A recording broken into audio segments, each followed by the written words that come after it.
Estamos aquí en este horizonte de noticias para tratar de consignar con ustedes algunas de las situaciones más interesantes que hoy se están viviendo en el mundo. Fíjense que el presidente Trump otra vez vuelve y arremete durísimo, durísimo en contra de pues todo el equipo de el señor Anthony Fauci y dice que el país ya está harto de estos idiotas haciendo ver que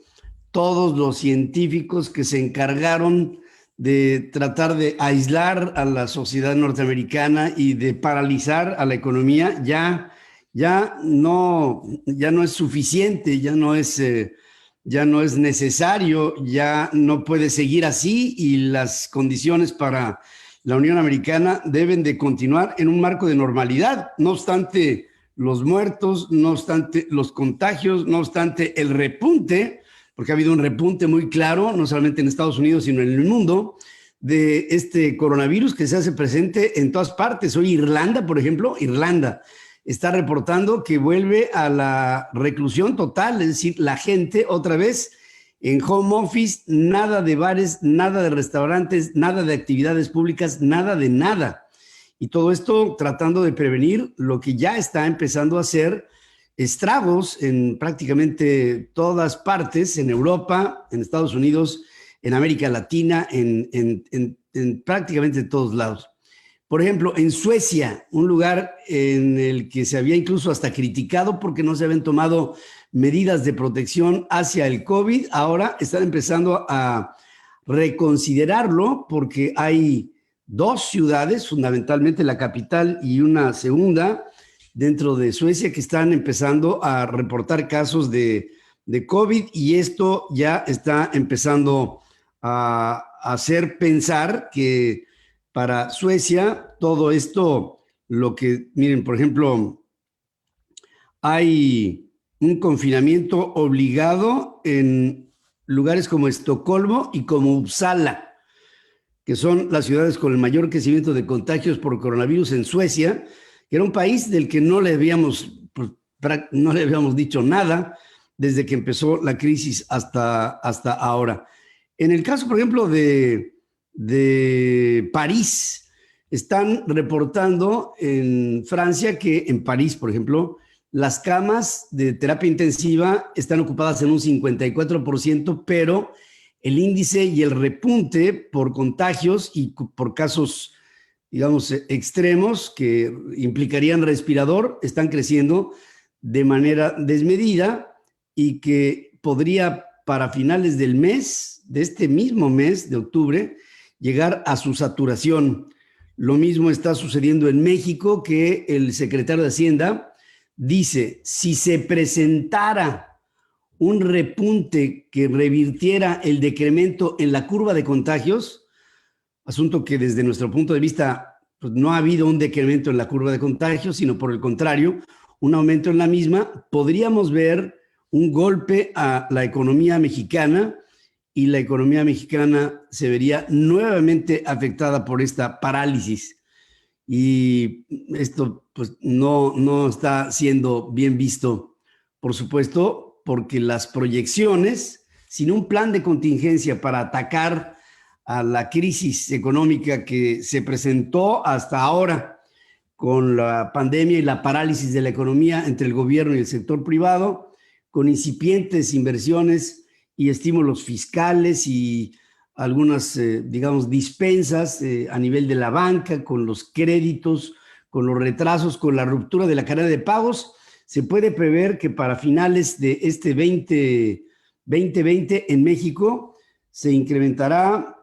la parálisis en la economía y por ende la pobreza en nuestra sociedad y también, por supuesto, el tema de la violencia que se ha visto exacerbada cuando hay diferentes brotes por todo tipo de quejas, las que ustedes quieran, y se están dando en carreteras, se están dando en ciudades, se están dando hacia el gobierno encabezado por el presidente López Obrador y todas sus consecuencias. Y en medio de esto, el partido en el poder, ahora Morena, tiene una crisis, ya que en este pasado fin de semana, como ustedes saben, se dieron elecciones en Coahuila y en Hidalgo, y en los dos lugares hubo para Morena sendas derrotas, y esto por supuesto que está levantando las cejas del presidente de la República, que le estará preguntando a su partido político qué es lo que está sucediendo. Incluso en nuestro país, en México, el Banco de México está tratando de contener la inflación que está llegando a niveles del 4%. Esta es la inflación, digamos, básica, la de la canasta básica. Y si tomamos en cuenta que Banco de México había previsto a finales del año pasado, que se tendría que controlar la inflación y que esta no podría pasar del 3% más menos 1%, pero con la pandemia, la inflación de todas maneras se está generando por el límite superior,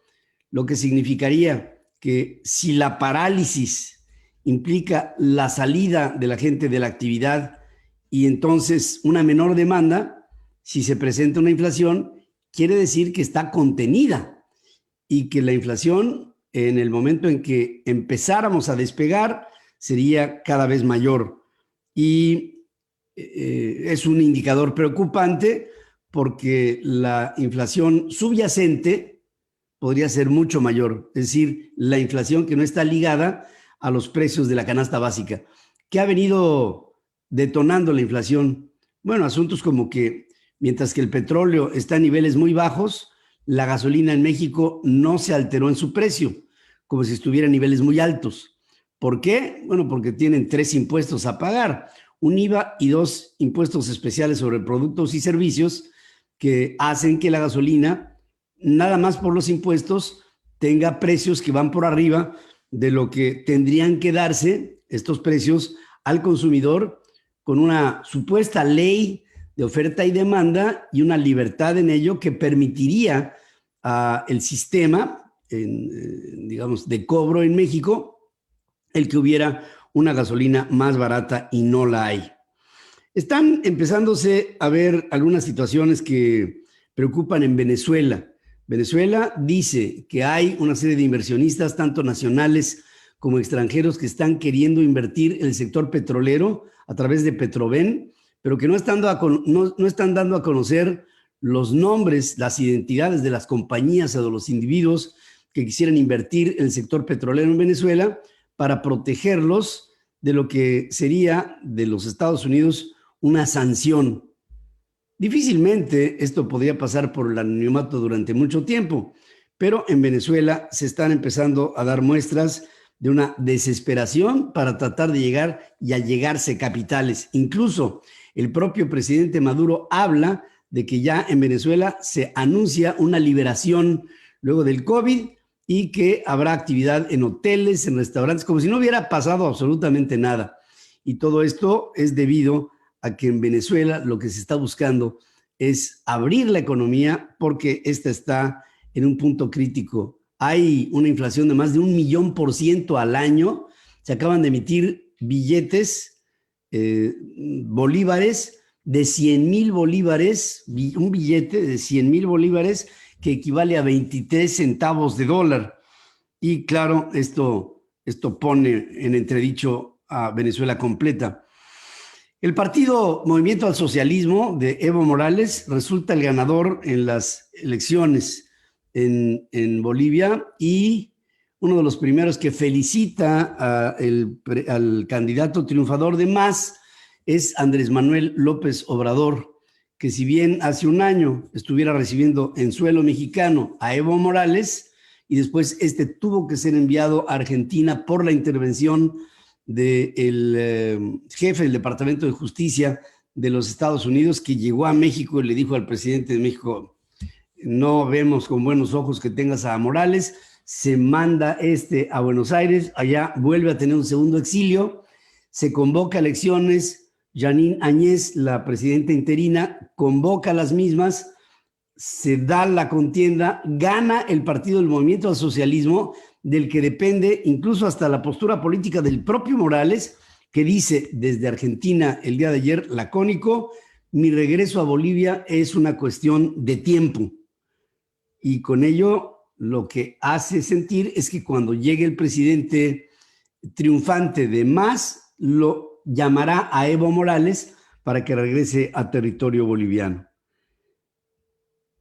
Hay un movimiento, perdón, esto también tiene que ver con Venezuela. Hay un movimiento en la frontera entre Venezuela y Brasil que preocupa porque hay soldados,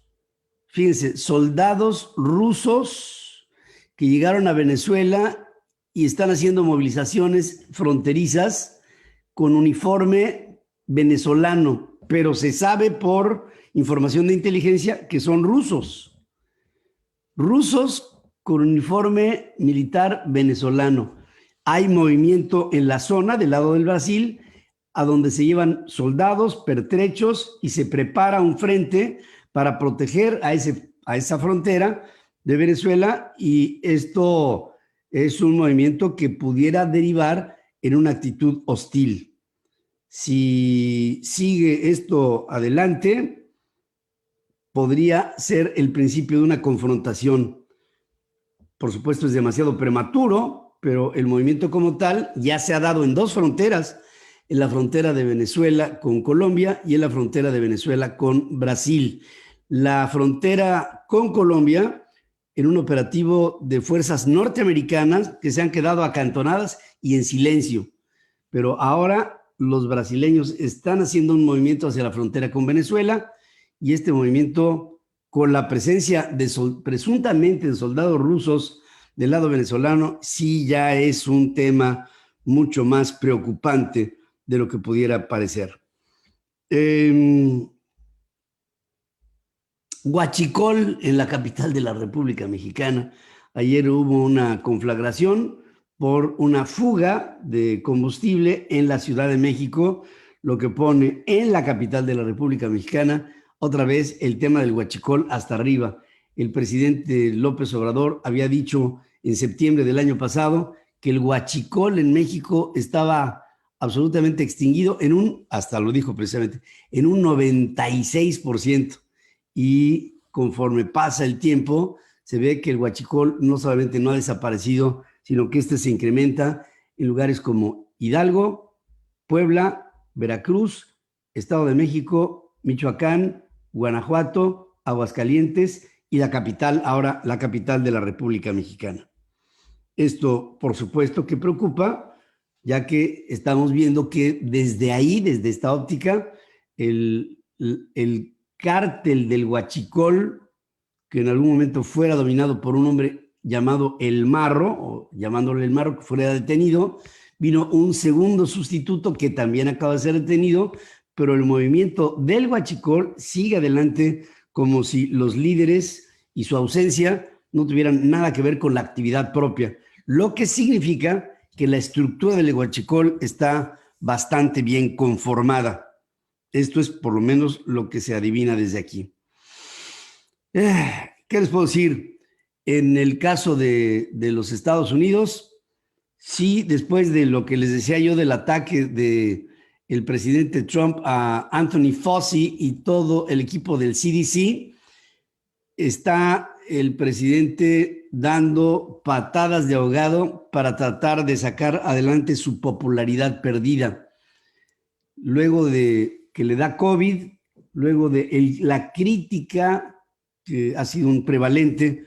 en la economía norteamericana y en la vida social en los Estados Unidos sobre el tratamiento de la pandemia en los Estados Unidos, que tiene el 4% de la población del mundo y más contagios y más muertes que ningún otro país, junto con Rusia, junto con Brasil, junto con la India, pero hasta adelante Estados Unidos. Esto pone al presidente Donald Trump ante la mirada de todo el mundo. Estamos viendo, desafortunadamente, cómo en los Estados Unidos sigue presentándose cada vez más ahora un repunte. ¿Por qué? Fíjense, cuando empezó la pandemia, se había dicho que por la temperatura, estábamos hablando de febrero, marzo, que estaba empezando terminaba o iba en camino a terminar el invierno, pues resulta que se decía cuando empiece a haber calor, los contagios por COVID serán menores. Va, órale, está bien, pero ahora estamos en otoño y vamos camino hacia el invierno. Entonces la tendencia será otra vez la del frío. Y si hay frío, entonces el auspicio atmosférico para el COVID será mayor, sobre todo en la parte del hemisferio norte, digamos desde el Ecuador para arriba, y todos los países de Europa, México, Estados Unidos, Canadá y gran parte de China, y digamos el cono norte, Rusia, por supuesto, se verían otra vez bajo el influjo del frío ante la amenaza de que el COVID pudiera proliferar. Lo que nos lleva a pensar que no hay de otra. O tenemos la vacuna en la mano o el tema del COVID seguirá siendo un dolor de cabeza para la población del mundo. Así es como estamos viendo en este momento las cosas, en este horizonte de noticias que, por supuesto, más adelante les tendremos mucho detalle en la primera emisión central FM Equilibrio. Aquí les espero con la pretensión, así espero que así sea, de poderle acompañar durante esta mañana. Tú te enteras que yo, antes de las noticias, pero juntos podemos entender, por supuesto, de las mismas en función de lo que pasa, el trasfondo y el contexto de lo que sucede en el mundo. Gracias por estar conmigo.